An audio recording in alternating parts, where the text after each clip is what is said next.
Hello mga ka-loan seekers! Welcome back nga dito sa ating channel. May bago na namang update na dapat mong malaman lalo na kung naghahanap ka ng mabilis na loan ngayon. So imagine this na kapag loan ka, pumasok yung pera sa account mo, pero bigla mong naisip na parang hindi worth it. I mean, napaisip ka na parang medyo natataasan ka sa fees niya or yung mga charges niya.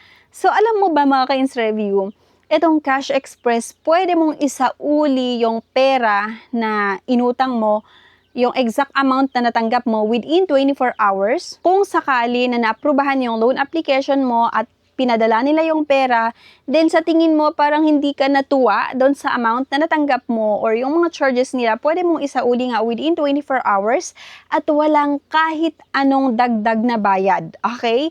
Yes, tama ang narinig mo kasi para itong trial loan. At hindi lang yan pwede ka rin umutang hanggang 30,000 pesos at kung good payer ka, pwede kang magkaroon ng installment hanggang 9 months.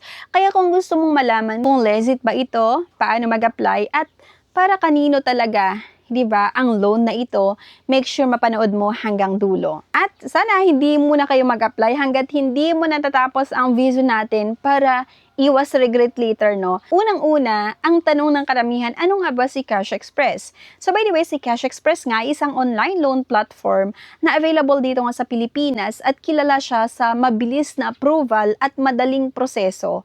So hindi mo na kailangan pumunta sa branch nila, hindi mo na rin kailangan ng maraming requirements kasi nga lahat talaga ng process ay online at isang valid government ID lang yung requirements. At ito nga yung pinaka-importante, hindi lang siya basta loan app or hindi lang basta loan app si Cash Express. Isa itong registered submitting entity sa CIC or Credit Information Corporation. So ano nga bang ibig sabihin nito? Kapag kasi nag-loan ka, kapag on time ka magbayad nga dito sa Cash Express, makakatulong ito sa pagtaas ng credit score mo. Kapag mataas yung credit score natin, possible na maaprubahan yung loan application natin sa ibang mga loan apps or pautangan na legit na uutangan natin. Pero ang worst naman is that kapag late ka magbayad dito sa Cash Express, pwede itong makakaapekto negatively. Diba? So kung gusto mong mag-build ng magandang financial record in the future, malaking bagay ito, no? So meaning legit, regulated at hindi fly by night. Ngayon nga, punta tayo sa pinaka nakakaibang feature nga nitong Cash Express. Ang una, yung tinatawag nilang 24-hour return option.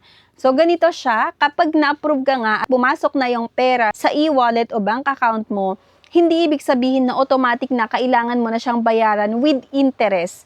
So, bibigyan ka nila ng 24 hours para makapag-decide, no? So, si Cash Express lang ang may ganito. Pwede mo tanungin yung sarili mo na okay ba yung natanggap ko na amount? Worth it ba yung mga fees niya? Kaya ko bang bayaran ito? At kung ang sagot mo ay hindi ko kaya, no? Pwede mong ibalik ang pera within 24 hours at take note mga ka-ins review, wala itong interest, walang processing fee at walang penalty. Wala din itong mga hidden charges as in zero talaga, no? Parang sinasabi nila na, sige, subukan mo muna. Kung hindi mo gusto, edi ibalik mo na lang, no? At sa totoo lang, bihira ito sa mga loan apps ngayon. At sabi ko nga sa inyo, bukod tanging si Cash Express lang, yung may ganitong feature na pwedeng isauli yung pera within 24 hours. Napakagandang feature yon kasi nga kung hindi ka nasiyahan sa mga charges nila, edi isauli mo na lang. Make sure na maisauli mo within 24 hours para wala kang dadagdag or wala kang babayaran na additional na mga charges. Kaya malaking advantage ito lalo na sa mga first-time borrowers na gusto mo nang makita kung worth it ba. Pagdating naman sa loan amount at yung terms, depende ito kung new borrower ka or repeat user. Kasi nga kung first time mo, pwede kang umutang ng 1,000 hanggang 10,000 pesos at may terms lang ito na 14 days hanggang 30 days, no? Pero kapag naka-establish ka na nga at good payer ka sa Cash Express, pwede ka nang umutang hanggang 30,000 pesos, di ba? So, mas maganda talaga na mag-build ng good credit history dito sa Cash Express, magbayad on or before yung due date para tumaas yung loan credit limit mo. At pwede ka pang magkaroon nga ng installment hanggang 9 months habang tumatagal at nagpapakita ka ng good behavior, mas tumataas nga ang limit mo, mas humahaba ang payment terms, pero tandaan natin na iba-iba ang offer per user.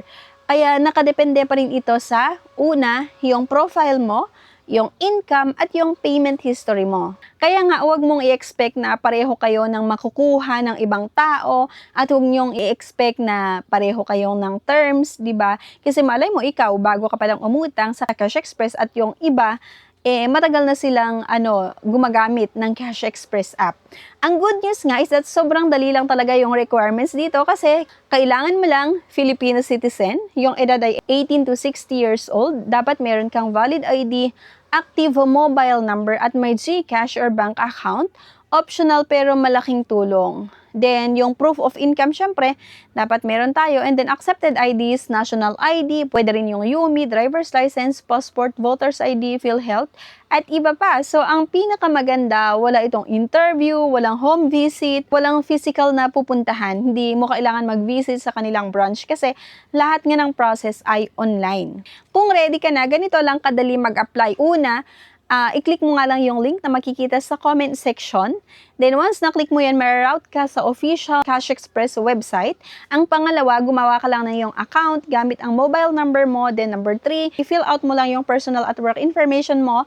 Then pang-apat, i-upload mo ang malinaw na photo or yung valid ID mo nga.